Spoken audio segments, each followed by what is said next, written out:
Married ആണ്, മക്കളുണ്ടെന്ന് അറിയാം. പക്ഷെ മൂത്ത മോൻ ഡിഗ്രിക്ക് പഠിക്കുന്നു. Degree first year. അത്രയും വലിയൊരു മോൻ ഉണ്ടെന്ന് കണ്ടാ പറയില്ല. ഇപ്പോഴും വിളിക്കുന്ന ഒരു പേരുണ്ട്, ഒരു ക്യാരക്ടറിന്റെ, രുദ്രൻ. രുദ്രൻ.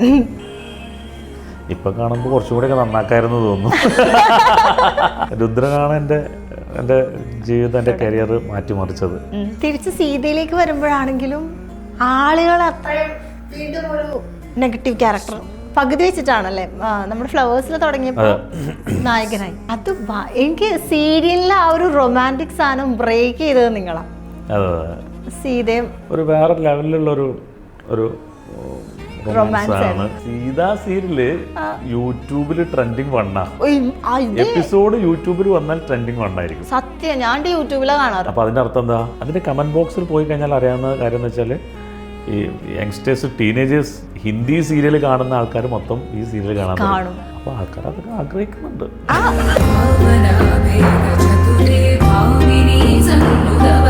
ഏതൊരു ബൈറ്റ് എടുക്കുന്ന സമയത്ത് സ്വാസിക്ക് പറഞ്ഞിട്ടുണ്ടായിരുന്നു, ഞാൻ ഷാനവാസ്ക വിൻ ചെയ്യണം എന്നാണ് എൻ്റെ ആഗ്രഹം, എൻ്റെ ഫ്രണ്ടാണ്, അപ്പോൾ എനിക്കത് വിൻ ചെയ്യണം എന്നാണ് എൻ്റെ ആഗ്രഹം എന്നൊക്കെ പുള്ളി പറഞ്ഞിട്ടുണ്ടായിരുന്നു. ഒരാളെ മാത്രമാണ് അയാൾക്ക് എന്ത് പറ്റിയെന്ന് എനിക്കറിയില്ല, സാജൻ സൂര്യ. ഞാനൊരു എടുത്തുചാട്ടക്കാരനാണ് എന്നുള്ള രീതിയിലൊക്കെ ഞാൻ ബിഗ് ബോസിൽ ഞാൻ അതിനകത്ത് നിൽക്കുന്ന സമയത്ത് ഒരു വീഡിയോ സാജൻ സൂര്യ ചെയ്തതായിട്ട് ഞാൻ കണ്ടു. അന്ന് മുതൽ ഞാൻ സാജൻ സൂര്യക്ക് കൊടുക്കുന്ന റെസ്പെക്റ്റ് ഉണ്ട്, സ്നേഹമുണ്ട്, ബഹുമാനമുണ്ട്. അപ്പോൾ ചെയ്തത് എനിക്ക് തോന്നുന്നു അയാൾ ആ ബഹുമാനം സ്നേഹമൊന്നും അർഹിക്കുന്നില്ല എന്നാണ്. ചിലരെ സുഖിപ്പിക്കുമ്പോൾ ചിലർ വേദനിക്കും എന്നുള്ളതും കൂടി ആൾ മനസ്സിലാക്കണം.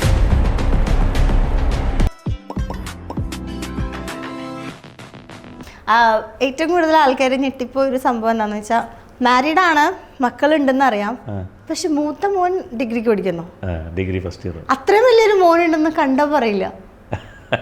അതാണ് ഈ സൗന്ദര്യത്തിന്റെ രഹസ്യം ആൾക്കാർ എപ്പോഴും ചോദിച്ചുകൊണ്ടിരിക്കുന്നത്. ഞാനങ്ങനെ പറഞ്ഞിട്ടില്ല. അല്ല, ഫേസ്ബുക്കിലും പറഞ്ഞിട്ടുണ്ട്. ഞാനങ്ങനെ അതെല്ലാം എൻ്റെ എല്ലാം തുറന്ന പുസ്തകമാണ്. പക്ഷെ ഞാനങ്ങനെ ഫാമിലിയെ ഞാനങ്ങനെ കൂടുതൽ സോഷ്യൽ മീഡിയയിലിട്ട് എക്സ്പോസ് ചെയ്യാറില്ല. അവർക്ക് അവർ സ്വസ്ഥ സമാധാനമായുള്ളൊരു ഒരു പ്രൈവസി ജീവിതം ഞാൻ കൊടുത്തിട്ടുണ്ട്. അപ്പോൾ പിന്നെ എൻ്റെ ഒരു ആഗ്രഹം എന്ന് വെച്ച് കഴിഞ്ഞാൽ, എൻ്റെ കുടുംബത്തെ ഞാൻ ഇൻട്രൊഡ്യൂസ് ചെയ്യുമ്പോൾ ഒരു നല്ലൊരു പ്ലാറ്റ്ഫോമിലൂടെ ഇൻട്രൊഡ്യൂസ് ചെയ്യണം എന്നെൻ്റെ ഒരു, ഞാൻ അങ്ങനെ നല്ല ഏതെങ്കിലും നല്ലൊരു ഇൻ്റർവ്യൂസിലോ അല്ലെങ്കിൽ മാസികയിലൂടെയോ അങ്ങനെ എന്തെങ്കിലും ഒരു ഫംഗ്ഷനിലൂടെ ഇങ്ങനത്തെ എന്തെങ്കിലും ഷോയിലൂടെയോ അങ്ങനെ എന്തെങ്കിലുമൊക്കെ എനിക്ക് എന്തൊക്കെ ബന്ധപ്പെട്ട ഷോ, ഫാമിലി ഷോ അങ്ങനെ എന്തെങ്കിലുമൊക്കെ വരുമ്പോൾ അതിലൂടെ എനിക്ക് അവരെ ഇൻട്രൊഡ്യൂസ് ചെയ്യണമെന്ന് എനിക്ക് ഭയങ്കര ആഗ്രഹം ഉണ്ടായിരുന്നു. മോളെയും വൈഫിനെയും എനിക്ക് ബിഗ് ബോസ് പോലത്തെ വലിയൊരു ക്യാൻവാസിൽ ഇൻട്രൊഡ്യൂസ് ചെയ്യാൻ പറ്റിയതിൽ ഭയങ്കര സന്തോഷം. ഇത് ഓൾഡ് ഫോട്ടോ ആണെന്ന് തോന്നുന്നു. ഇതിട്ടപ്പോഴാണ് കുറേ കമൻറ്റ്സ് ഞാൻ കണ്ടു. സന്തൂർ അച്ഛൻ, സന്തൂർ അച്ഛൻ അങ്ങനെ എന്തൊക്കെ, സന്തൂർ ഡാഡിന്നോ അങ്ങനെ എന്തൊക്കെ പറഞ്ഞിട്ട് ഒരുപാട്. ഇതാണ് എനിക്ക് തോന്നുന്നു ഞാൻ ആദ്യമായിട്ട് ഇട്ടത് തോന്നുന്നുണ്ട് ഫോട്ടോ. മോനുമായിട്ടുള്ള ആദ്യമായിട്ട് ഞാൻ ഫോട്ടോ ഇട്ടത് ഈ പ്രായത്തിൽ ഇവൻ്റെ കൂടെ ഇങ്ങനെയാണ്. ഇതിപ്പോ എത്ര വയസ്സുള്ളപ്പോഴാ? അതൊരു 2 വർഷം 3 വർഷം മുമ്പായിരിക്കും. ചിലവർ ചോദിക്കുന്നുണ്ട് അനിയനാണോ പെങ്ങളുടെ മോനാണോ അങ്ങനെയൊക്കെ ചില കമന്റ്സ് ഒക്കെ വന്നിട്ടുണ്ടായിരുന്നു. ഓക്കെ, അത് കഴിഞ്ഞിട്ട് നമ്മൾ തിരിച്ച് എനിക്ക് തോന്നുന്നു ഈ സീസണിൽ ആർക്കും കിട്ടാത്തൊരു ഭാഗ്യമാണ്, ലാലേട്ടൻ ഉമ്മ വെച്ചില്ലേ? എല്ലാവരും ലാലേട്ടനെയാണ് ഉമ്മ വെച്ചോട്ടെ, ഹഗ് ചെയ്തോട്ടെ എന്ന് ചോദിക്കുന്നത്. ഇവിടെ ഞാൻ എവിടെ ഏത് സ്റ്റേജ് കിട്ടിയാലും അതാണ് ഞാൻ എടുത്തു പറയാം, എൻ്റെ ലാലേട്ടൻ എനിക്ക് മാത്രം ഉമ്മ തന്ന്. എൻ്റെ വീട്ടിൽ എനിക്കൊരു 2-3 സ്ഥലത്ത് നിന്ന് എനിക്ക് മൊമെൻ്റോ കിട്ടിയിട്ടുണ്ട്. ആ മൊമെൻ്റോ എന്ന് വെച്ചാൽ ലാലേട്ടൻ എനിക്ക് ഉമ്മ തരുന്നതാണ്. അതിങ്ങനെ കട്ട് ചെയ്ത് ഒരു മൊമെൻ്റോ ആക്കി വെച്ചിട്ട് അത് വീട്ടിൽ ഫ്രണ്ടിലും ഇങ്ങനെ വെച്ചിട്ടുണ്ട് ഞാൻ. 2 അത് ഭയങ്കര ഒരു മൊമെൻ്റ് ആയിരുന്നു. അതിന് കൈയടിയൊക്കെ കേൾക്കാൻ പറ്റിയായിരുന്നു ആ സ്റ്റേജിൽ നിൽക്കുമ്പോൾ, അല്ലെങ്കിൽ ഫുള്ള് വേറെ തന്നെ ഞാൻ വേറെ ലോകത്തായിരുന്നു. അത് എന്ത് കൈയടിയായിരുന്നു. ഞങ്ങളൊക്കെ ലാലേട്ടൻ ഉമ്മ കൊടുക്കുന്ന അങ്ങനെയായിരുന്നു ഞങ്ങളൊക്കെ. ഭയങ്കര അത് നല്ലൊരു മൊമെന്റ് ആണ്. അത് എനിക്ക് തോന്നി ലാലേട്ടൻ എനിക്ക് ആ ഒരു അവസാന പണിപ്പുര എന്ന് പറഞ്ഞൊരു ടാസ്ക് നമുക്ക് തന്നിട്ടുണ്ടായിരുന്നു 5 പേർക്ക്. അതിനകത്തു നിന്നാണ് എല്ലാവർക്കും ഒരു സിഗ്നേച്ചറിലെ ഒരു നമുക്ക് ഫ്രെയിം ചെയ്ത് വെക്കാൻ പറ്റുന്ന ഒരു ഓട്ടോഗ്രാഫ് പോലത്തെ ഒരു സാധനം എല്ലാവർക്കും കിട്ടിയപ്പോൾ ഞാൻ സത്യം പറഞ്ഞാൽ ഞാൻ വിചാരിച്ചത് എല്ലാവർക്കും കിട്ടി. 5 പേരിൽ 4 പേർക്കും അത് പണിപ്പൂരയിൽ നിന്ന് കിട്ടി. അവസാനത്തെ പണിപ്പൂര ടാസ്കിൽ നിന്ന് കിട്ടി. എനിക്ക് എൻ്റെ പേര് മാത്രം കിട്ടിയില്ല. അപ്പം ഞാൻ വിചാരിച്ചു അഞ്ചാമനായി എനിക്ക് നറുക്ക് വീണ് ഔട്ടായി എന്നാണ് ഞാൻ വിചാരിച്ചിരുന്നത്. എല്ലാവരും വിചാരിച്ചു അല്ലേ? ഞാനും അതേ വിചാരിച്ചിരുന്നത്. എനിക്ക് കിട്ടാതായപ്പോൾ എനിക്ക്, പക്ഷേ എനിക്കത് ഔട്ടായാലും കുഴപ്പമില്ലായിരുന്നു. എനിക്ക് ആ സാധനം കിട്ടാത്തതിൽ ഭയങ്കര വിഷമമുണ്ടായിരുന്നു. എല്ലാവർക്കും അത് ലാലേട്ടൻ്റെ കയ്യൊപ്പുള്ള ഫ്രെയിം ചെയ്ത് വെക്കാനുള്ള ഓട്ടോഗ്രാഫ് പോലത്തെ ഒരു സാധനം എല്ലാവർക്കും കിട്ടി. ഞാൻ ഔട്ടായാലും എനിക്ക് കുഴപ്പമില്ല. എനിക്ക് അത് കിട്ടിയില്ലല്ലോ എന്നുള്ള വിഷമം എനിക്ക് ഭയങ്കര ഉണ്ടായിരുന്നു. പക്ഷേ ലാസ്റ്റ് ലാലേട്ടൻ്റെ അടുത്ത് സ്റ്റേജിലോട്ട് കയറി വന്നപ്പോൾ എനിക്ക് ചോദിക്കണം എന്നുണ്ട്, പക്ഷേ എങ്ങനെ ചോദിക്കുക എന്നിങ്ങനെ മനസ്സിൽ നിൽക്കുന്ന സമയത്താണ് ലാലേട്ടൻ ചോദിക്കാതെ തന്നെ അല്ല ഷാനവാസിന് അത് വേണ്ടേ എന്ന് ചോദിച്ചത്. അപ്പോൾ അയ്യോ ഞാൻ ചോദിക്കാൻ നിൽക്കുന്നു, അല്ല ചോദിക്കാതെ തരുന്നതാണല്ലോ, ചോദിക്കാൻ തരാതെ ഞങ്ങൾ എന്തൊക്കെ വെച്ചിട്ടുണ്ടെന്നൊക്കെ പറഞ്ഞു എന്നോട്. അപ്പോഴാണ് കെട്ടിപ്പിടിച്ചപ്പോൾ അപ്പോൾ എനിക്കുണ്ടായ സന്തോഷം, എനിക്ക് ഒരു ഔട്ടായതിൻ്റെ വിഷമങ്ങളൊന്നും ആ സമയത്ത് ഉണ്ടായില്ല. പക്ഷെ ഇത് ഭയങ്കരമായ സന്തോഷം തോന്നി. പിന്നെ ആ ഉമ്മയുടെ കാര്യം പറഞ്ഞേ, അത് ഭയങ്കര ഒരു മൊമെന്റ് ആയിരുന്നു. നമ്മൾ ആരും എക്സ്പെക്ട് ചെയ്തിട്ടുണ്ടാവില്ലല്ലോ, ഒരിക്കലുമില്ല. നമ്മളൊക്കെ അങ്ങോട്ടല്ലേ ചോദിക്കാനൊന്നോട്ടെ. ഞാൻ എൻ്റെ ഉമ്മ വെച്ചോണ്ട് ആ ധൈര്യത്തിൽ ഞാൻ ലാലേട്ടൻ ഉമ്മ വെച്ചത്. എന്തായാലും കിട്ടി, ഞാനൊന്ന് തിരിച്ച്.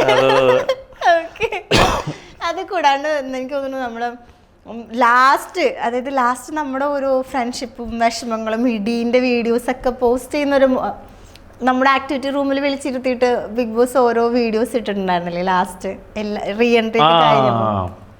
ആ ഒരു മൊമെന്റ് എങ്ങനെ എടുത്തേ? അതെനിക്ക് ഭയങ്കര ഒരു ഫീൽ ഗുഡ് മൊമെന്റ് ആയിട്ട് തോന്നി. നന്നായിട്ട് തോന്നിയില്ലേ? എനിക്ക് തോന്നുന്നു മസ്താനിയുടെ കാര്യം നല്ല സംഭവങ്ങളൊക്കെ അതിൽ വന്നിട്ടുണ്ടായിരുന്നു അല്ലേ? എന്റെ നല്ല സംഭവങ്ങളുണ്ടോ? എനിക്ക് തോന്നുന്നു നീ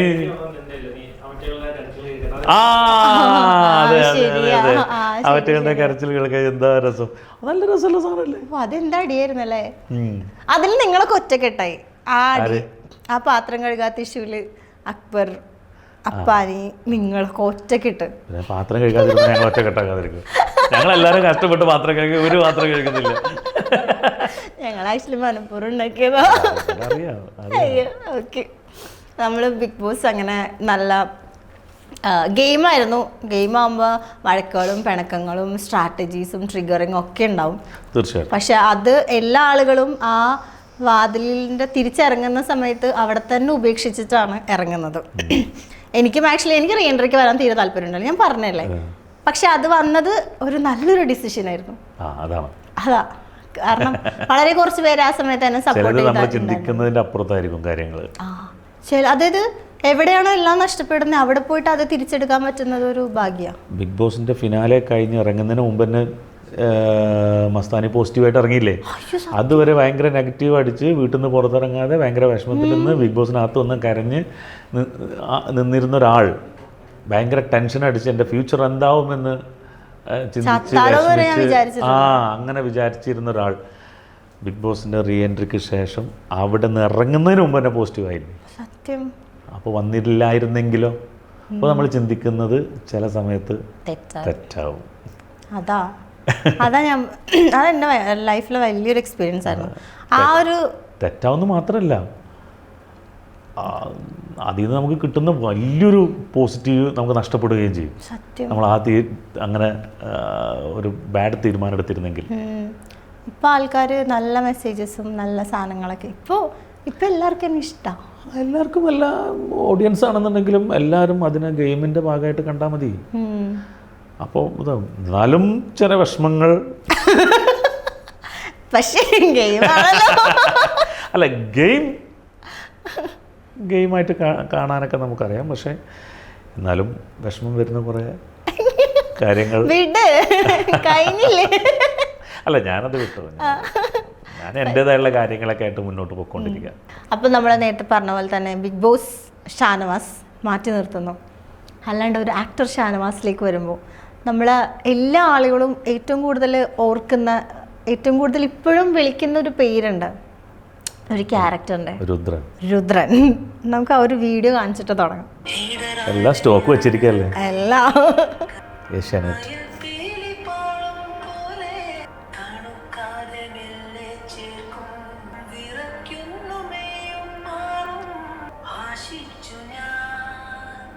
ഇപ്പൊ കാണുമ്പോൾ കുറച്ചുകൂടെയൊക്കെ നന്നാക്കായിരുന്നു തോന്നുന്നു. തുടക്കമല്ലേ. എന്തായാലും രുദ്രനാണ് എൻ്റെ ജീവിതം, എൻ്റെ കരിയർ മാറ്റിമറിച്ചത്. രുദ്രനായിരുന്നു ഫസ്റ്റ് എവർ ആക്ടിങ് സിനിമകൾ. സ്പീഡ് ട്രാക്ക് എന്ന് പറഞ്ഞ ദിലീപേട്ടൻ്റെ സിനിമ ചെയ്തിട്ടുണ്ട്. അതിൽ റിയാസ് ഖാൻ്റെ വില്ലനായ റിയാസ് ഖാൻ്റെ ഗ്യാങ്ങിലുണ്ടായിരുന്നു 4 പേരിൽ ഒരാളായിരുന്നു. അത് കഴിഞ്ഞിട്ടൊരു ഇന്ദ്രനീലം എന്ന് പറഞ്ഞ സീരിയൽ ഒരു ലാസ്റ്റ് ഫൈനൽ സ്റ്റേജിൽ എന്തൊരു 50 എപ്പിസോഡോ 20 എപ്പിസോഡോ ഞാൻ ചെയ്തിട്ടുണ്ട്. അത് കഴിഞ്ഞിട്ടാണ് കുങ്കുമപ്പൂ ചെയ്യാൻ പോയത്. പക്ഷേ എല്ലാവരും പറയുന്നത് ഫസ്റ്റ് സീരിയൽ കുങ്കുമപ്പൂ. അങ്ങനെ അറിയാനാണ് എനിക്കും ഇഷ്ടം. പക്ഷെ ആളുകൾ ഇതിപ്പോ സീരിയൽ കഴിഞ്ഞിട്ട് ഒരുപാട് വർഷമായില്ലേ? 13-14 വർഷമായി കാണും. ഇപ്പോഴും നമ്മൾ ചെയ്തൊരു ക്യാരക്ടർ വെച്ചിട്ട് ഇത്രയും വർഷങ്ങൾക്ക് ശേഷവും ആൾക്കാർ അത് ഓർത്തിരിക്കുന്നുണ്ടെങ്കിൽ അതിന്റെ റേഞ്ച് എന്തായിരിക്കും? അതിന്റെ റേഞ്ച് എന്ന് പറഞ്ഞാൽ നമ്മൾ ആ ക്യാരക്ടറിനോട് അത്രയും ആത്മാർത്ഥത കാണിച്ചു, നമ്മൾ മാക്സിമം ഔട്ട് അതിന് കൊടുത്തു എന്നുള്ളതുകൊണ്ടാണ്.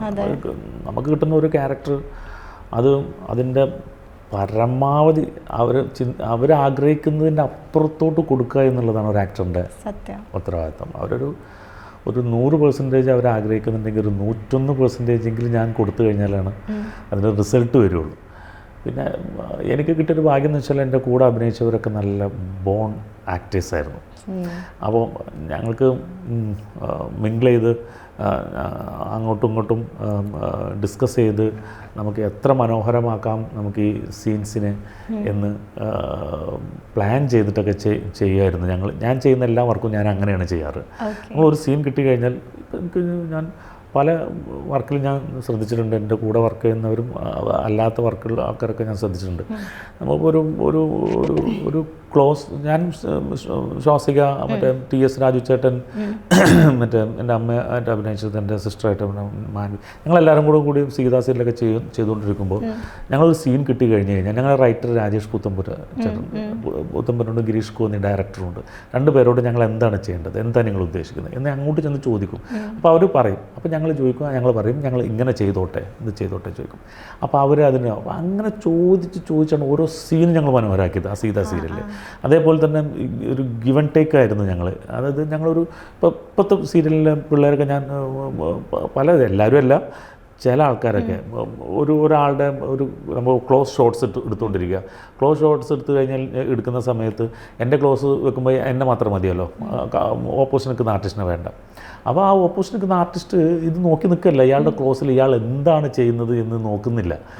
ആളപ്പുറത്ത് പോയിട്ട് വാട്സപ്പിലോ ഫോണിലോ ആയിരിക്കും.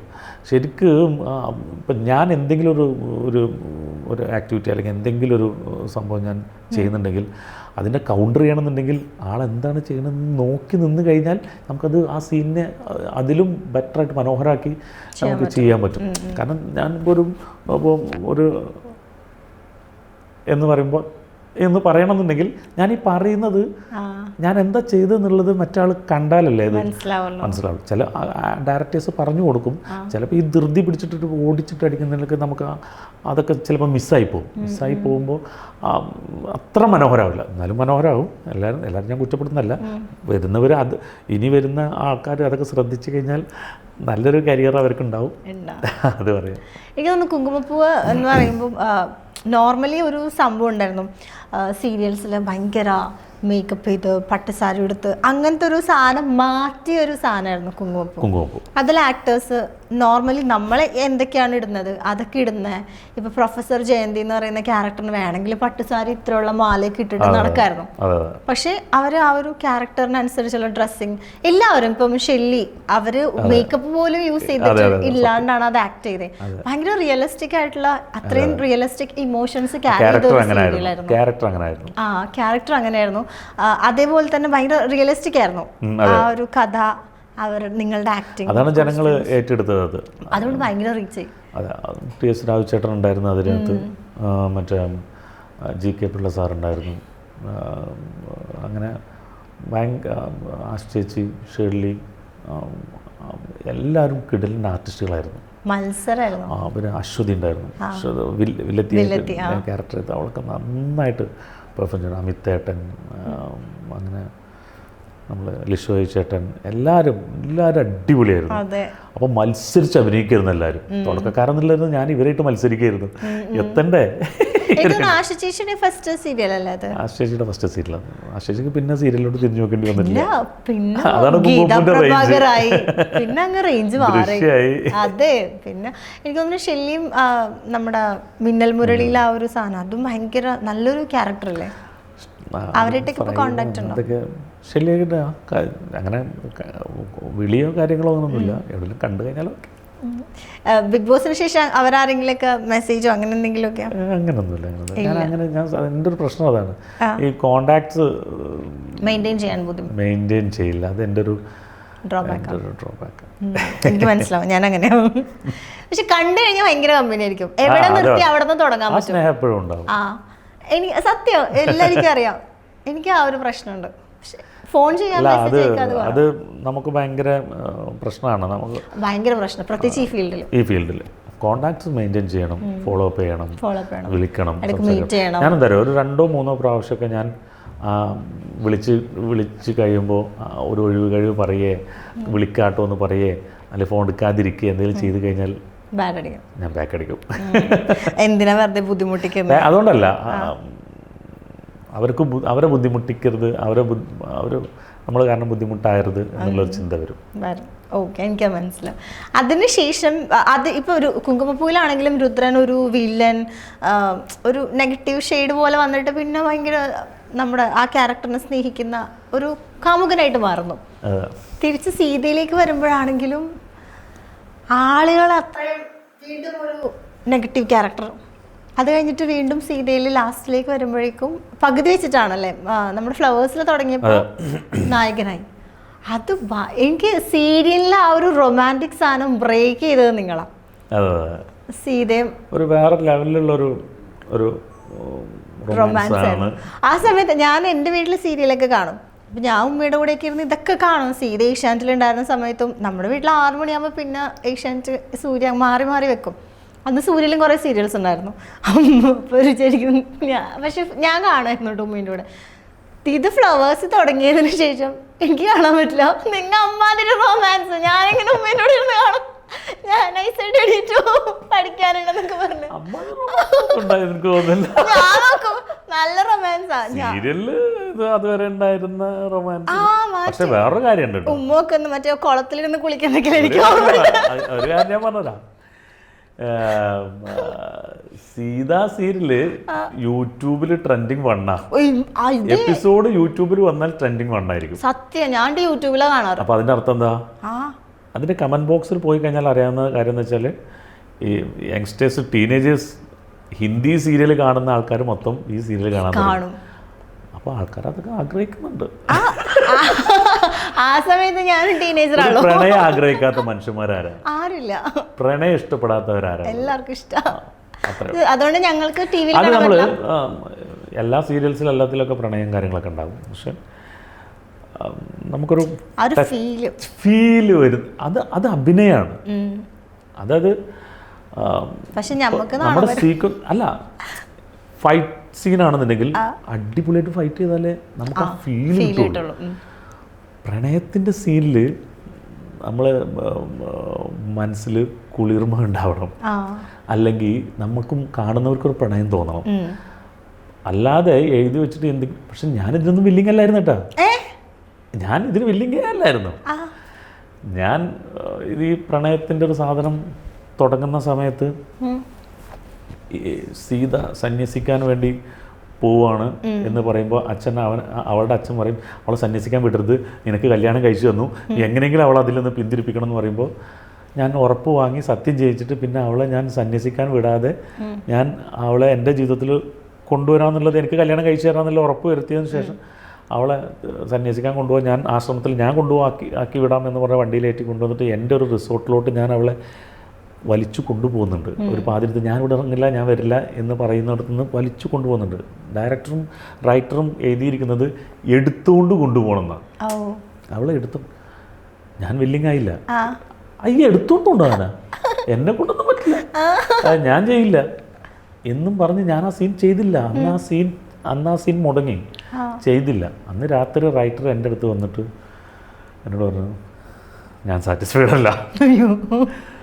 ഞാൻ സാറ്റിസ്ഫൈഡ് അല്ല.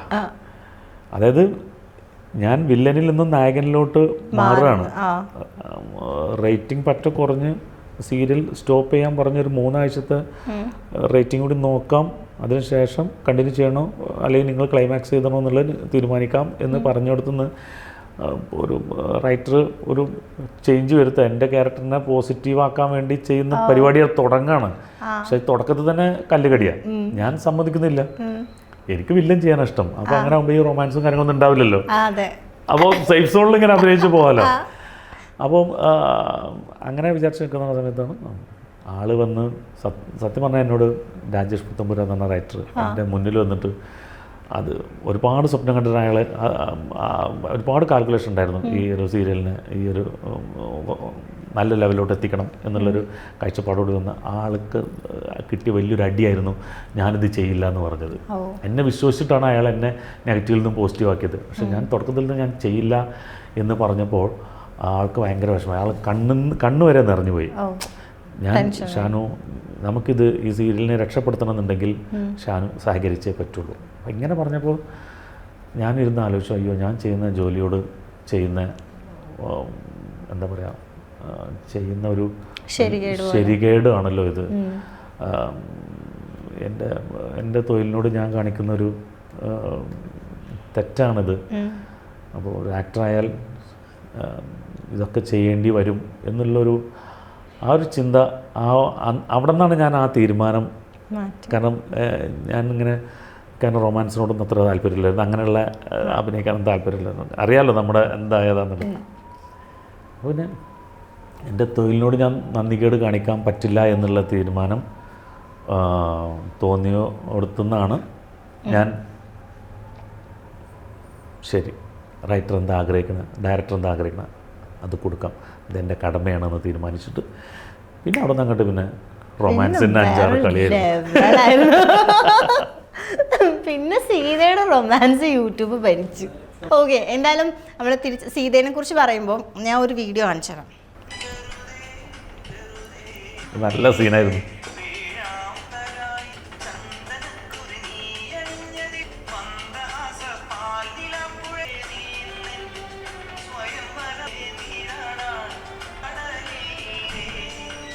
എനിക്ക് തോന്നുന്നു ഈ സീൻസ് ഒക്കെ കാണുമ്പോഴായിരിക്കും പല ആൾക്കാർക്കും എന്നാ ഒരു കല്യാണം കഴിച്ചാലോ അല്ലെങ്കിൽ ആരെങ്കിലും ഒന്ന് പ്രണയിച്ചാലോ.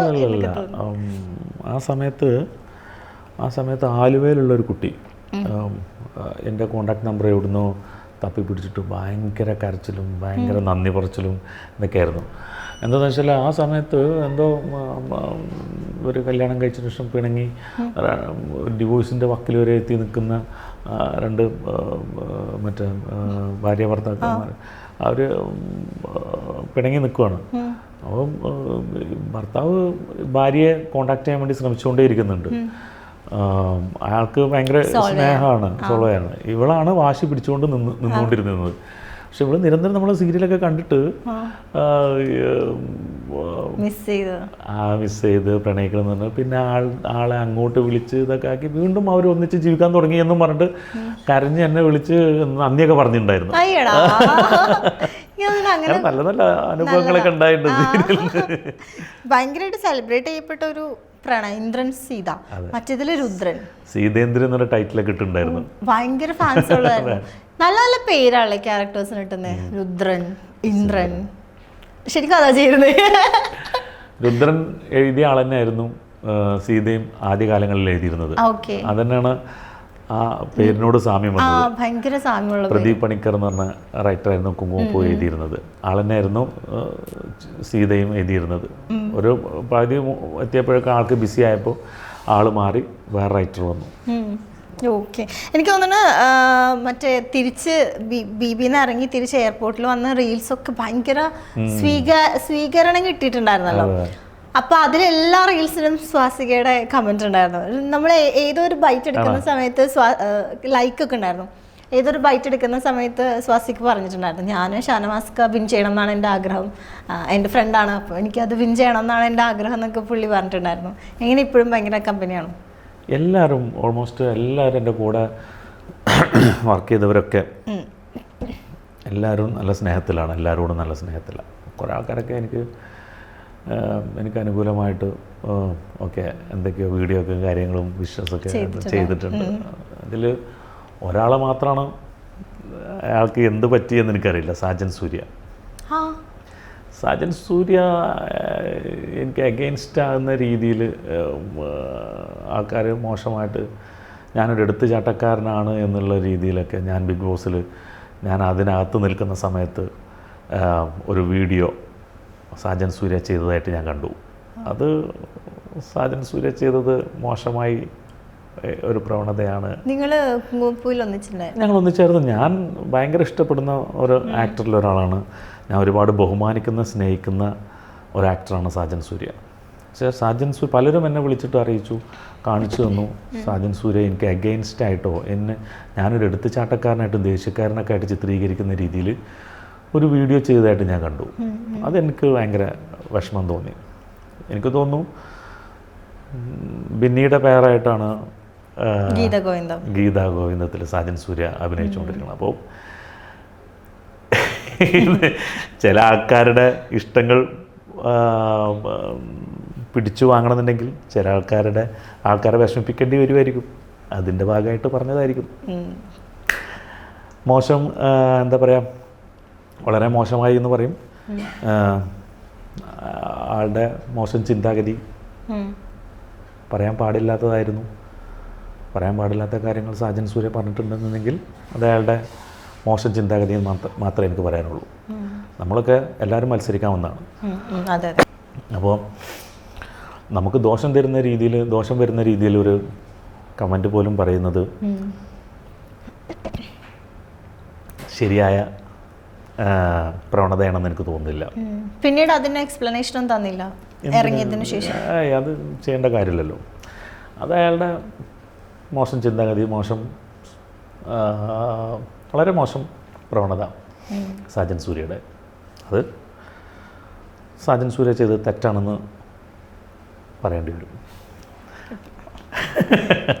ചില സിറ്റുവേഷൻസ് കാരണം ചിലപ്പോൾ ചിലരെ സുഖിപ്പിക്കുമ്പോൾ ചിലർ വേദനിക്കും എന്നുള്ളതും കൂടി ആൾ മനസ്സിലാക്കണം. എനിക്ക് തോന്നുന്നു ചില ലൈഫിൽ ഇങ്ങനത്തെ സിറ്റുവേഷൻസ് ഒക്കെ വരുമ്പോഴാണ് ശരിക്കും നമ്മുടെ കൂടെ ആരാണ് റിയൽ ആയിട്ട് നിൽക്കുന്നത് എന്ന് നമുക്ക് മനസ്സിലാവുള്ളൂ. നമ്മൾ മുന്നിൽ കാണുന്നതും മുന്നിൽ നിന്ന് ചിരിക്കുന്നതൊന്നും ആത്മാർത്ഥതയുള്ളതല്ല എന്നുള്ളത് നമുക്ക് ചില ഇങ്ങനെയുള്ള സിറ്റുവേഷൻസ് വരുമ്പോഴാണ് നമുക്ക് മനസ്സിലാകുക. അത് വളരെ കറക്റ്റ്. ആർക്കും ചിരിക്കാം. നമ്മളൊക്കെ ബഹുമാനിക്കുന്ന ആൾക്കാരാണ് അവരൊക്കെ. നമ്മൾ ഇഷ്ടപ്പെടുന്നതും സ്നേഹിക്കുന്നതും. സാജൻ സൂര്യ ഞാൻ കുങ്കുമപ്പൂ ചെയ്യുമ്പോൾ എൻ്റെ കൂടെ സീനിയർ മോസ്റ്റ് ആക്ടറായിട്ട് എൻ്റെ കൂടെ അതിനകത്തുണ്ടായിരുന്നു. അന്ന് മുതൽ ഞാൻ സാജൻ സൂര്യക്ക് കൊടുക്കുന്ന റെസ്പെക്റ്റ് ഉണ്ട്, സ്നേഹമുണ്ട്, ബഹുമാനമുണ്ട്.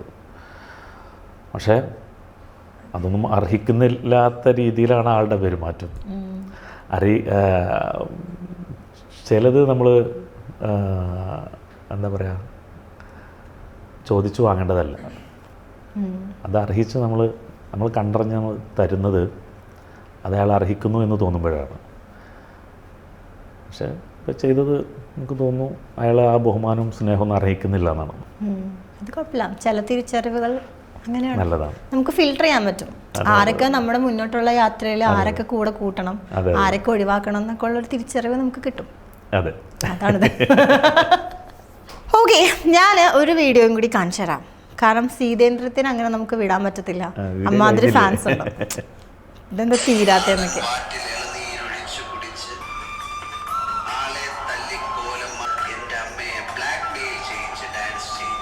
എല്ലാം അതിന് അനുസരിച്ചുള്ള സീൻസ് ഉണ്ടല്ലോ, ഷോട്ട് ഉണ്ടല്ലോ.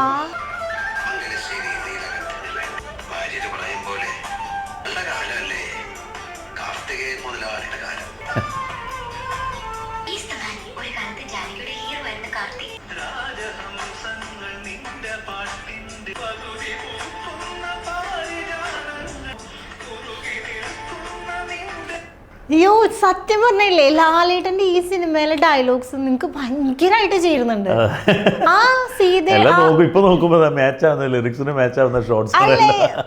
അതില് ആ സിനിമയിലെ ഒരുവിധം ഡയലോഗ്സിനൊക്കെ സീതയിലെ കുറെ സീൻസ് ഇങ്ങനെ എഡിറ്റ്സ് വന്നിട്ടുണ്ട്.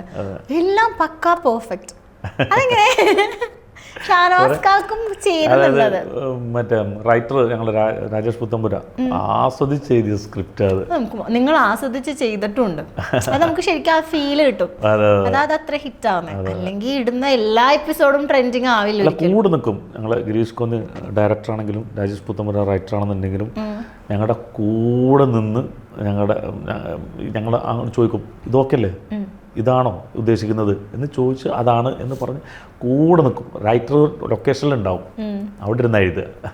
എനിക്ക് തോന്നുന്നു ഇപ്പം ഒരു സീൻ ഇപ്പം നിങ്ങൾ ഇപ്പം ഫൈറ്റ് ആണെങ്കിലും അത് ഇടിക്കുന്ന ആളും ഇടികൊള്ളുന്ന ആളും അത്രയും ആത്മാർത്ഥതയോടുകൂടി ചെയ്യുമ്പോഴാണ് അതൊരു എജ്ജാതി ഇടിയെന്ന് നമ്മൾ പറയുന്നത്. അതേപോലെ തന്നെയാണ് ഒരു സെൻറ്റി സീൻ. അവർ അത്ര ഇമോഷൻ തരുമ്പോഴാണ് നമ്മുടെ കണ്ണ് നിറയുന്നത്. അതേപോലെ തന്നെയാണ് ഒരു റൊമാൻറ്റിക് സീൻ. നിങ്ങൾ അത്രയും ആത്മാർത്ഥതയോടുകൂടി ആ ഒരു റൊമാൻസ് ഇപ്പോൾ ഒരു നോട്ടാണെങ്കിലും ചെയ്യുമ്പോഴാണ് നമുക്ക് ആ ഒരു ഫീൽ കിട്ടുന്നത്. അതങ്ങനെ ചെയ്യണമെങ്കിൽ ഓപ്പോസിറ്റ് നിൽക്കുന്ന ആൾ അത്രയും കംഫർട്ടബിൾ ആയിരിക്കണം. ഇപ്പൊ സ്വാസിക ആണെങ്കിലും ഷാനവാസിക ആണെങ്കിലും പരസ്പരം ആ ഒരു കംഫർട്ട് സോൺ ആയതുകൊണ്ടാണ് അത്രയും അടിപൊളിയായിട്ട് ചെയ്യാൻ പറ്റുന്നത്. അപ്പൊ ആസ് ആൻ ആക്ട്രസ് എങ്ങനെയാണ്? ഒരു കോ ആക്ടർ ആണല്ലോ സ്വാസിക, അപ്പൊ എത്ര കംഫർട്ടബിൾ ആയിരുന്നു? അയ്യോ, ഞാനായിരുന്നു കംഫർട്ട് ആകാതിരുന്നത്. സ്വാസിക എന്ന് പറഞ്ഞു കഴിഞ്ഞാൽ കിഡിലൻ ആർട്ടിസ്റ്റാണ്. അവള് അങ്ങനെ ഭയങ്കര കംഫർട്ടാണ്. അതായത് ഭയങ്കര സഹകരണം. ഞാനാണ് സഹകരിക്കാതിരുന്നിരുന്നത്. കാരണം അവൾ ആൾറെഡി നന്നായിട്ട് ഡാൻസ് ചെയ്യും, നല്ല ആർട്ടിസ്റ്റുകളുടെ കൂടെ നന്നായിട്ട് അഭിനയിച്ചും അവൾക്ക് താക്കം വന്നിരുന്ന ആളാണ്. ഞാൻ സേഫ് സോണിൽ ഇങ്ങനെ വില്ലനും മറ്റേ ഈ ബോൾഡായിട്ടുള്ള ക്യാരക്ടറൊക്കെ അഭിനയിച്ച് ഇങ്ങനെ വന്നിരുന്നത്. അപ്പോൾ പല അതിനകത്ത് ഡാൻസ് കാര്യങ്ങളൊക്കെ ഉണ്ടെന്നുണ്ടെങ്കിൽ ഡാൻസൊക്കെ പഠിപ്പിച്ചു തരുന്നത് അവളാണ്. ഇപ്പോൾ എന്തെങ്കിലും ഷോ ഉണ്ടെന്നുണ്ടെങ്കിൽ ഷോയിലും ഞാൻ ഡാൻസറൊന്നുമല്ല, ഞാൻ ഡാൻസ് പഠിച്ചിട്ടുമില്ല.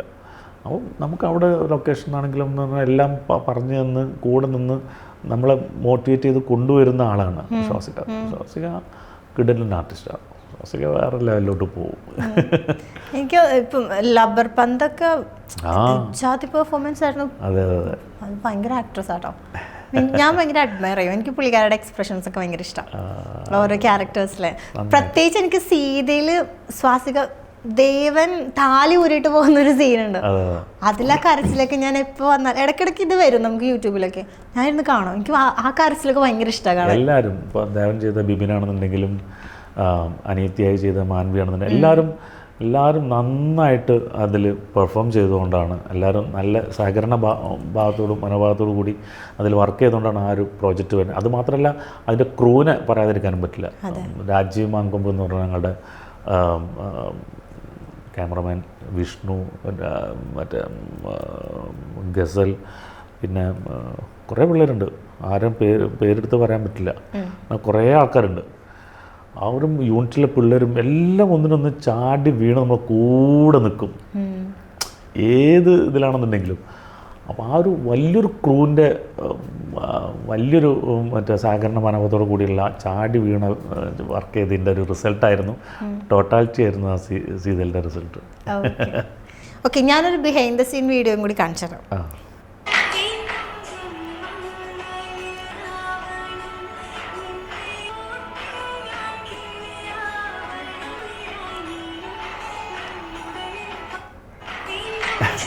എന്താ കെയറിംഗ് എന്നൊക്കെ ശരിക്കും ഇങ്ങനെ തന്നെയാ.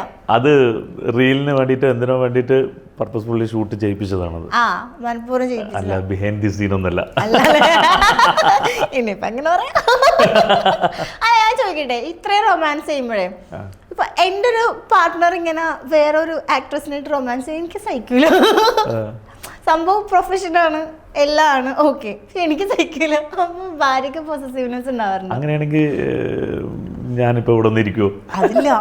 ഇനിയും എനിക്ക് എന്നെ മോട്ടിവേറ്റ് ചെയ്യുന്നതും എന്നെ അടുത്ത അവസരങ്ങൾക്ക് വേണ്ടി ഇതാ ആളെ വിളിച്ചോ, ഡയറക്ടറെ വിളിച്ചോ എന്നൊക്കെ എൻ്റെ പിന്നിൽ നിന്ന് എന്നോട് പറയുന്നതും എൻ്റെ പേഴ്സണൽ മാനേജർ എന്ന് പറഞ്ഞാൽ എനിക്ക് തോന്നുന്നു എൻ്റെ ഭാര്യ തോന്നുന്നു.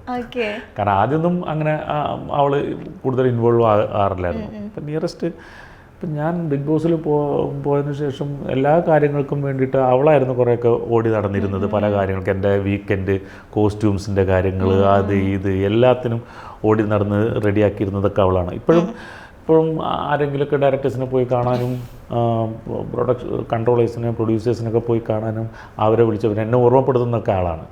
അപ്പോൾ ആൾക്ക് ഇഷ്ടമില്ലെങ്കിൽ ഈ ഒരു പ്രൊഫഷണലുമായിട്ട് മുന്നോട്ട് കൊണ്ടുപോകാൻ ആളെന്നെ മോട്ടിവേറ്റ് ചെയ്യും. ഇല്ല, എൻ്റെ ജോലിയാണെന്നും അത് ഞാൻ ചെയ്യുന്ന ജോലിയാണെന്നുള്ളതും എൻ്റെ തൊഴിലാണെന്നുള്ളതും അതാണ് എൻ്റെ അന്നം എന്നുള്ളതും അവൾക്ക് തിരിച്ചറിവുണ്ട്. അതെ, എനിക്ക് തോന്നുന്നു ഏതൊരു ആൾക്കും നല്ലൊരു പാർട്ട്ണർ ഒരു നമ്മുടെ ഒരു സക്സസിന് വലിയൊരു ഭാഗമാണ്. ഒന്നില്ലെങ്കിൽ സിംഗിൾ ആയിരിക്കണം, അല്ലെങ്കിൽ സമാധാനം തരുന്ന ഒരു പാർട്ട്ണർ. എൻ്റെ ഏറ്റവും വലിയ സപ്പോർട്ട് എന്ന് പറഞ്ഞാൽ എൻ്റെ കുടുംബമാണ്. ആദ്യം എൻ്റെ ഉമ്മ, എൻ്റെ പെങ്ങന്മാർ, പിന്നെ എൻ്റെ വൈഫ്, പിള്ളേർ, എൻ്റെ നാട്ടുകാർ. ഞാൻ എന്തൊരു അച്ചീവ്മെൻറ്റ്സ് എടുത്താലും എൻ്റെ നാട്ടുകാർ എനിക്ക് അവിടെ സ്വീകരണം തരും. ഫസ്റ്റ് കുങ്കുമപ്പൂവും കുറേ അവാർഡുകൾ വന്നപ്പോൾ അവിടെ MLA-മാരും ഇവരെല്ലാവരും വന്നിട്ട് എനിക്ക് പൊന്നാടനെങ്കിൽ വലിയൊരു സ്റ്റേജൊക്കെ തന്ന് ഗാനമേളയും കാര്യങ്ങളൊക്കെ എനിക്ക് വൻ സ്വീകരണമൊക്കെ തന്നിട്ടുണ്ടായിരുന്നു 13-12 വർഷം മുമ്പ്. അത് കഴിഞ്ഞപ്പോൾ ബിഗ് ബോസിൽ ഇറങ്ങിയതിന് ശേഷവും എന്നെ ആനയിച്ച് കൊണ്ടുപോയി സ്വീകരണവും കാര്യങ്ങളൊക്കെ. അപ്പോൾ നാട്ടുകാരുടെയും വലിയൊരു സഹകരണം, സുഹൃത്തുക്കളുടെയും സഹകരണം, അവരുടെ സ്നേഹവും കാര്യങ്ങളും സപ്പോർട്ടും, വീട്ടുകാരുടെയും വൈഫിൻ്റെയും കുടുംബത്തിൻ്റെയും ഒക്കെ സപ്പോർട്ട് കൊണ്ട് തന്നെയാണ് ഞാൻ നിൽക്കുന്നത് ഇവിടെ. എന്തായാലും അത് എന്നും ഉണ്ടാവട്ടെ.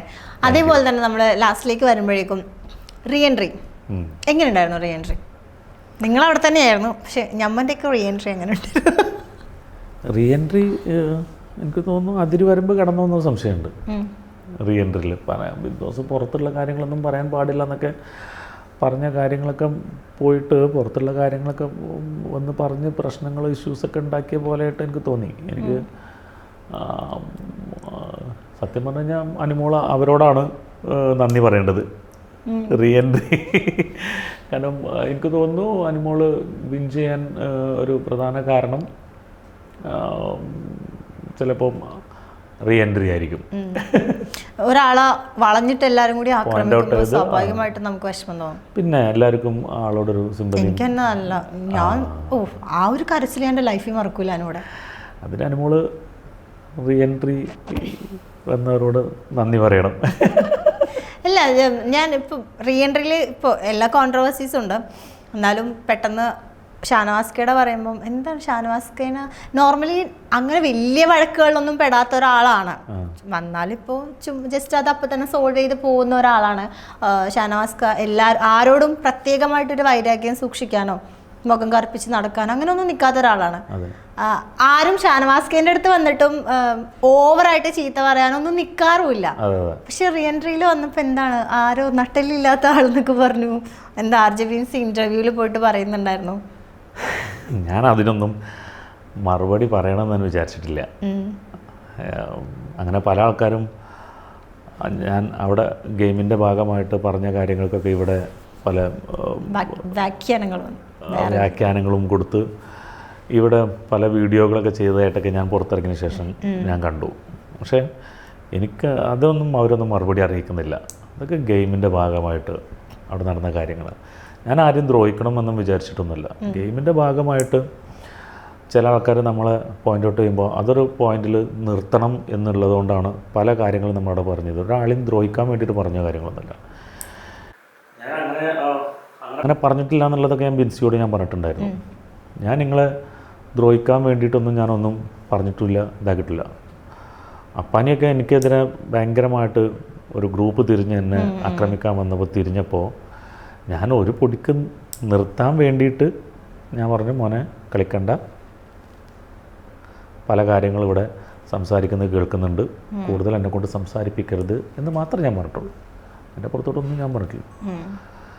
എൻ്റെ പുറത്തോട്ടൊന്നുമില്ല. അത് മനസ്സിലാക്കേണ്ടവർക്ക് മനസ്സിലാവും. അതിനെക്കുറിച്ചൊന്നും ഞാൻ പറയുന്നില്ല. കാരണം എനിക്ക് നന്നായിട്ട് അറിയാം എല്ലാവർക്കും പുറത്തൊരു ലൈഫുള്ളതാണ്, ഇതാക്കലാണ്. പക്ഷേ ഒരു പരിധി ലെവലിലോട്ട് പോകാൻ സമ്മതിക്കരുത്. നമ്മൾ കേട്ടുകൊണ്ടിരിക്കാൻ നമ്മളെന്താ പൊട്ടന്മാരാ, നമ്മളെന്താ ബോളന്മാരാ. അപ്പോൾ ഒരു പൊടിക്ക് അടക്കാൻ വേണ്ടിയിട്ട് നമ്മൾ പറഞ്ഞ കാര്യമാണ്, അല്ലാതെ ആരെയും ദ്രോഹിക്കാൻ വേണ്ടി പറഞ്ഞ കാര്യമില്ല. അത് ഞാൻ അവിടെ പറഞ്ഞാണ്. പിന്നെ ബിൻസി നട്ടലില്ലാത്തവെന്ന് എൻ്റെ മുഖത്ത് നോക്കി പറഞ്ഞിട്ടില്ല. എൻ്റെ മുഖത്ത് നോക്കി പറഞ്ഞു കഴിഞ്ഞാൽ ഉരുളക്കുപ്പേര് നല്ല മറുപടി കൊടുത്തിട്ട് തന്നെയാണ് ബിൻസി ആണെങ്കിലും ആരാണെങ്കിലും ഞാൻ പുറത്തോട്ട് വിടുള്ളൂ. എൻ്റെ മുഖത്ത് നോക്കിയിട്ട് അങ്ങനെ പറഞ്ഞു. ഞാനില്ലാത്ത നേരത്ത് നട്ടലില്ലാത്തവെന്നോ അല്ല മുട്ടുകാലില്ലാത്തവെന്നോ വേറെ എന്ത് വിളിച്ചാലും എനിക്ക് കുഴപ്പമില്ല. എൻ്റെ മുഖത്ത് നോക്കി പറഞ്ഞു കഴിഞ്ഞാൽ ഞാൻ അതിന് കറക്റ്റായിട്ട് അതിനുള്ള മറുപടി അറിയിക്കുന്ന മറുപടി കൊടുക്കും. അതിന് നല്ല ആർജവമുള്ള ആളാണ്. അതുകൊണ്ട് എൻ്റെ മുന്നിൽ അങ്ങനെ ഒന്നും സംസാരിച്ചിട്ടില്ല. ഞാൻ അവിടെ പോയി നിൽക്കുന്ന അവരുടെ ആ ഒരു വഴക്കിൻ്റെ ഇടയിലൊക്കെ ഞാൻ പോയി നിൽക്കുമ്പോഴൊന്നും എന്നെ കണ്ടാലൊന്നും മിണ്ടാറില്ലായിരുന്നു, സംസാരിക്കാറില്ലായിരുന്നു. ഞാൻ അവിടുന്ന് മാറി കഴിയുമ്പോൾ അത് എൻ്റെ മുഖത്ത് നോക്കി എനിക്ക് സംസാരിക്കാൻ ധൈര്യമുള്ളവരാണ്. ഞാനിതൊന്നും മറുപടി ഞാൻ പിന്നെ ചോദിച്ചപ്പോൾ പറഞ്ഞു മാത്രം. ഇതൊക്കെ കഴിഞ്ഞിട്ട് ഇപ്പോൾ എത്ര മാസങ്ങളായി. അതെ അതെ, ചില സമയത്ത് ചിലതിനൊന്നും മറുപടി അർഹിക്കുന്നില്ല. നമ്മൾ മിണ്ടാണ്ടിരുന്നാൽ കൊടുക്കേണ്ടവർ കൊടുക്കുക, വഴിക്ക് പോകാന്നല്ലാതെ നമ്മളെ കാര്യങ്ങൾ നോക്കി പോകും. എല്ലാവരും പാവങ്ങളാണ്, എല്ലാവരും ഗെയിമിൻ്റെ ഭാഗമായിട്ട് അവിടെ കളിച്ച കളികളാണ്. അതൊക്കെ അവിടം കൊണ്ട് തന്നെ അതിന് ശേഷം എന്തെങ്കിലുമൊക്കെ പറയുന്നുണ്ടെങ്കിൽ അത് മോശമായിട്ടുള്ള കാര്യങ്ങളാണ്. എനിക്ക് തോന്നുന്നു ചില ആളുകൾ 1-2 പേര് ഇപ്പോഴും ആ ഷോന്ന് ഇറങ്ങിയിട്ടില്ല. അതാണ് അതിൻ്റെ ഒരു ഹൈലൈറ്റ്. എല്ലാവർക്കും പുറത്തൊരു ലൈഫുണ്ട്, അത്രേ ഉള്ളൂ. ഓക്കെ, ഞാൻ ഒരു ടാസ്ക് തരാം. ലാസ്റ്റ് നമ്മൾ വൈൻഡപ്പ് ചെയ്യണം. അതിന് മുന്നേ ഞാൻ നമ്മുടെ ഓരോ കണ്ടസ്റ്റൻസിൻ്റെ പേര് പറയും. പെട്ടെന്ന് അവരെക്കുറിച്ച് എന്തെങ്കിലും മെമ്മറിയോ അല്ലെങ്കിൽ എന്തെങ്കിലും ചെല്ലപ്പേരോ എന്തെങ്കിലുമൊക്കെ. ഫസ്റ്റ് തന്നെ അനീഷേട്ടൻ. Gamer. Adila Noora. Sisters. Expect ചെയ്തു. അനു. സിസ്റ്റർ. അക്ബർ. ബ്രദർ. ഇതിപ്പോ എല്ലാ സിസ്റ്ററും. ആര്യൻ. ആര്യൻ എൻ്റെ ഒരു കുഞ്ഞനിയനായിട്ട് ഒരു വികൃതി. ഇതിപ്പോ മലയാളത്തിൽ അതിന്റെ മേലെ. ജിസേലിന് ക്രഷ് തോന്നിന്ന് ആദ്യമായിട്ട് പറഞ്ഞത് ഷാനവാസ് ഖാനെയാ. അതും ഒരു ഗെയിമായിരുന്നോ എന്നൊരു സംശയം എനിക്ക്. ശരിയായിരിക്കും. ഒരു ഹ്യൂമൻ. രേണു സുധി. മണ്ടിപ്പെട്ട് ഇപ്പൊ ലണ്ടനിൽ പോവാ അറിഞ്ഞാ. എന്നെ വിളിക്കാറുണ്ട്, സംസാരിക്കാറുണ്ട്. ഇക്കാന്ന് പറഞ്ഞ് സംസാരിക്കും. റെന. ചിരിക്കുടുക്ക. ആർജെ ബിൻസി. വായാടി. നെവിൻ. കുട്ടിക്കളി. ഷാരിക. ആങ്കർ ഷാരിക. പക്ഷെ പുള്ളിക്കാരി പാവട്ടോ. അഭിലാഷ്. നല്ലൊരു സുഹൃത്ത്. സരിക. വാനമ്പാടി. അപ്പാനി. മണ്ടത്തരം. ഒനിൽ. ജോളി. എനിക്ക് ഒനിലയുടെ ഭയങ്കര പുള്ളി സംസാരിക്കണത് റാപ്പ് പാടുന്ന പോലെ. Hey boys and girls. Okay. Binny. Gamer. Munshi ചേട്ടൻ. ഗൈഡർ. അത് കറക്റ്റ്. പ്രവീൺ. ഇന്റലിജൻസ്. ജിഷിൻ. മണ്ടൻ. പക്ഷെ ജിഷിൻ വന്നപ്പോഴുള്ള നിങ്ങളുടെ ഡാൻസ്, വൈൽഡ് കാർഡ്സിന്റെ ബെസ്റ്റ് എൻട്രി അതായിരുന്നു. എന്ത് രസമായിരുന്നു. ഞാൻ ഇപ്പോഴും അത് കാണും. ശൈത്യ. ജിഷിൻ മണ്ടൻ എന്ന് പറയാൻ കാരണം ഇവൻ പലപ്പോഴും എൻ്റെ അടുത്ത് നിന്നിട്ട് പറയും, എന്നെ ചൂണ്ടിക്കാണിച്ചിട്ട് പറയും, ഷാനവാസ് ഇവിടെ എന്തെയോ കാണിച്ച് എങ്ങനെയൊക്കെയോ കാണിച്ച് പോവാണ്, ഇവന് ഗെയിം കളിക്കാനൊന്നും അറിയില്ല, ഇവന് ഒന്നും അറിയില്ല എന്ന് പറയുമ്പോൾ ഞാൻ അങ്ങനെ ചിന്തിക്കും, എടാ മണ്ട, ഇതെൻ്റെ ഗെയിം. അവൻ എവിക്റ്റ് ചെയ്ത് പോയപ്പോൾ ഞാൻ പറയണമെന്ന് വിചാരിച്ചായിരുന്നു, ഇപ്പം ആരാ മണ്ടൻ, ഇപ്പം ആരാ മണ്ടൻ, മുതലാളിയാണ് മണ്ടൻ. എനിക്ക് അത് പറഞ്ഞപ്പോഴാണ് നിങ്ങളുടെ ഡാൻസ് നല്ല ആ പാട്ട് കറക്റ്റ് പാട്ട്. ഏഷ്യാൻ്റെ ഇട്ട പാട്ട് അടിപൊളിയായിരുന്നു. എനിക്ക് ഇഷ്ടമാണ് ഈ മണ്ടനെ. മണ്ടനാണെങ്കിലും still I love you. Okay. Shaithya actually ഒരു പാവാണ്. മണ്ടത്തരം കൊണ്ട് എന്തൊക്കെയാ ചെയ്ത് കൂട്ടി അത്ര തന്നെ. ഓക്കെ. എനിക്ക് തോന്നുന്നു ഫിനാലേക്ക് ശേഷം ഭയങ്കരമായിട്ടൊരു സൈബർ ബുള്ളി കിട്ടിക്കൊണ്ടിരിക്കുന്ന ഒരാളാണ്. എനിക്ക് തോന്നുന്നു ഗെയിമായിട്ട് വിടണം. കാരണം സൈബർ ബുള്ളി എനിക്കറിയാം അതിൻ്റെ പെയിൻ എത്രത്തോളമാണ്. ശൈത്യം അത് അർഹിക്കുന്നുണ്ടെന്ന് എനിക്ക് തോന്നുന്നില്ല. എങ്ങനെ വന്നു ആ കുട്ടിക്ക് എന്നുള്ളത് എനിക്കറിയില്ല. ചിലപ്പം അവളുടെ മനസ്സിലുള്ള വിഷമങ്ങളും കാര്യങ്ങളും പ്രതിഷേധമൊക്കെ പറഞ്ഞതിൻ്റെ അടിസ്ഥാനത്തിലായിരിക്കാം അങ്ങനെ വന്നു. പക്ഷെ ആ കുട്ടി ആക്ച്വലി ഒരു പാവം. അങ്ങനെ എനിക്കങ്ങനെ വലിയൊരു പ്രശ്നക്കാരിയായിട്ട് തോന്നിയില്ല.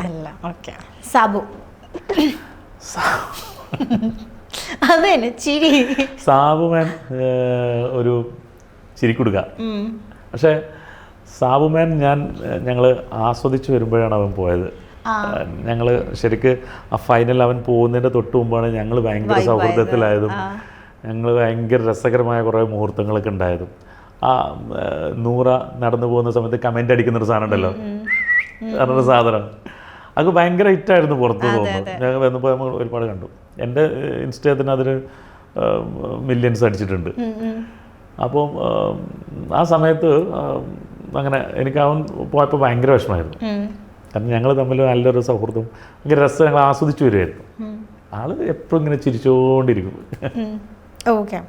ലക്ഷ്മി തമ്പുരാട്ടി. Okay, last Mastani. പറഞ്ഞു. മസ്താനി പാവാണ്. Thank you. ഭാഗ്യം. അല്ലെങ്കിൽ എനിക്കത് തോന്നിയതുകൊണ്ടാണ്. എൻ്റെ ഒരു പെങ്ങൾ എൻ്റെ മുന്നിൽ ഒന്ന് കരയുന്ന പോലെയാണ് എനിക്കന്ന് തോന്നിയത്. ഞാൻ ശരിക്ക് നീ എന്നോട് പോകുന്നതിന് മുമ്പ് എന്നോട് കൈ തന്നില്ല അല്ല, ഓർമ്മയുണ്ട, ബിഹേവ് ചെയ്തത് നോക്കുകയാണെന്നുണ്ടെങ്കിൽ ഞാൻ ഒരിക്കലും എൻ്റെ അടുത്തിട്ട് വരില്ല. നീ പോകുമ്പോൾ എല്ലാവർക്കും കൈ കൊടുത്തു, എനിക്ക് മാത്രം കൈ കൊടുത്തില്ല. ഞാൻ കൈ തന്നില്ല. അത് കോമഡി എന്നറിയോ, ഷാനവാസ്ക്ക് പറയുന്നുണ്ട്, നീ ഡാൻസ് കളിച്ച പോലെ ഞങ്ങളാരും ഡാൻസ് കളിക്കില്ല, അപ്പൊ തന്നെ ആരും പുറകിന്ന് ഡാൻസ് കളിച്ചോണ്ട് ആരും കാണിച്ചു. അത് എൻ്റെതല്ലേ, എന്താ എനിക്ക് ഡാൻസ് കളിച്ചുകൂടായിരുന്നു? എനിക്കും ഡാൻസ് കളിക്കാമായിരുന്നല്ലോ, പക്ഷെ ഞാൻ കളിച്ചില്ലല്ലോ. എനിക്ക് കളിക്കണം തോന്നിയില്ല. പക്ഷെ സന്തോഷം ഉണ്ടായിരുന്നു. അത് ഗെയിമിന്റെ ഭാഗമാണ്, പാർട്ട് ഓഫ് ദി ഗെയിം, അത്രേ ഉള്ളൂ. പക്ഷെ എനിക്കും ഞാൻ അത് ആദ്യമേ പറഞ്ഞത്, ആ സാധനങ്ങൾ പുറത്ത് വിടാത്തതുകൊണ്ടാണ് ഞാൻ വീണ്ടും പറഞ്ഞത്. ഷാനവാസ്ക്ക് അത്രയും എനിക്ക് തോന്നുന്നു ഒരു 1-on-1 കോൺവെർസേഷൻ ഞാൻ ചെയ്തത് ഷാനവാസ്ഖിൻ്റെ അടുത്താണ്. ബാക്കി എല്ലാവരും എൻ്റെ കൂടെ കുറേ പേരുണ്ടായിരുന്നു. പക്ഷേ ഷാനവാസ്ഖ എത്രയോ സമയം, 1 മണിക്കൂറിന് മേലെ നമ്മൾ ഒരുപാട് സംസാരിച്ചു. അതും എനിക്ക് ഭയങ്കര ഒരു ഫീലായിരുന്നു. ഓക്കെ, അപ്പോൾ എന്തായാലും thank you so much for coming. എല്ലാം പാർട്ട് ഓഫ് ദ ഗെയിമാണ്. തീർച്ചയായിട്ടും. ഇനി അതിൻ്റെ അകത്ത് നിന്ന് ഞാൻ ചില പോടോ കുറേയൊക്കെ വിളിച്ചിട്ടുണ്ട്. ട്രിഗർ ചെയ്യാൻ വേണ്ടി വിളിച്ചതാണ്. ഞാൻ അതിനകത്ത് തന്നെ അതെല്ലാം വിട്ടുകൊണ്ടാണ് നിന്നെ വിളിച്ചിട്ട് സംസാരിച്ചത്. നീ കണ്ണ് നിറഞ്ഞ് അവിടെ നിന്നപ്പോൾ നിന്നെ വിളിച്ച് ഞാൻ സംസാരിച്ചുകൊണ്ടിരുന്നത് ഞാനത് അവിടെ എപ്പോഴേ വിട്ടതുകൊണ്ടാണ്. അല്ലെങ്കിൽ എങ്ങനെ ഞാൻ നിന്നെ വിളിച്ച് സംസാരിക്കും? സംസാരിക്കില്ല, അത്രയേ ഉള്ളൂ. എന്തായാലും ഒരുപാട് സന്തോഷം. ഇനിയും ലൈഫിൽ ഇനിയിപ്പോൾ നമ്മുടെ രുദ്രനായിട്ടും ഇന്ദ്രനായിട്ടൊക്കെ കണ്ടു മിനി സ്ക്രീനിൽ, ബിഗ് സ്ക്രീനിൽ ഒരുപാട് വലിയ ക്യാരക്ടേഴ്സൊക്കെ ചെയ്യാൻ സാധിക്കട്ടെ. ഒരുപാട് നല്ല പ്രോജക്ട്സ് 2026 നിങ്ങളുടെയും കൂടെ വർഷമാവട്ടെ. ഒരുപാട് നല്ല പ്രോജക്ട്സ് വരട്ടെ, ഒരുപാട് നല്ല സിനിമകൾ വരട്ടെ, ലൈഫിൽ കുറേ ഹാപ്പിനെസ് വരട്ടെ. എല്ലാവിധ ആശംസകളും. Thank you so much. Thank you so much.